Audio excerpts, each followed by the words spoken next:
So hello guys, for today's video ituturo ko sa inyo kung paano nga ba natin i-turn on yung professional mode sa Facebook profile po natin.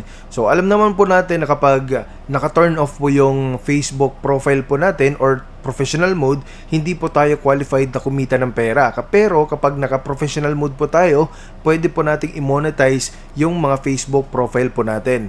So paano nga ba i-turn on yung professional mode ng ating Facebook profile? So, magkaparehas lang po yung instruction dito guys sa mga computer, PC, laptop, mobile phone. So, pindutin nyo lang tong picture po natin sa account. Tapos, punta po kayo sa main dashboard nyo. Ayan, punta po kayo dito. Pagkatapos guys, pindutin nyo lang po itong tatlong dot. Okay? Itong tatlong dot. So, makikita nyo rin po sa cellphone ito. So, pindutin nyo lang yan. Tapos, pindutin nyo yung turn on professional mode.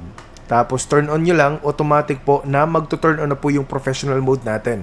Okay? So, click nyo lang yung next.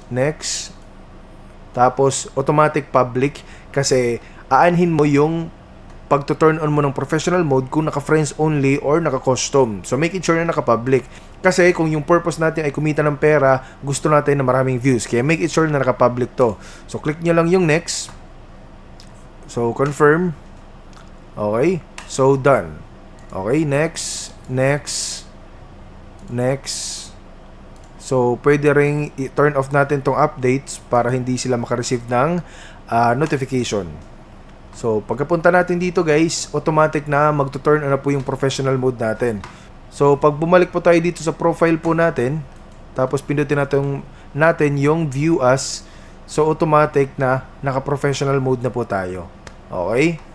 So, I hope na nakatulong tong video na to. Please don't forget to hit the like, subscribe.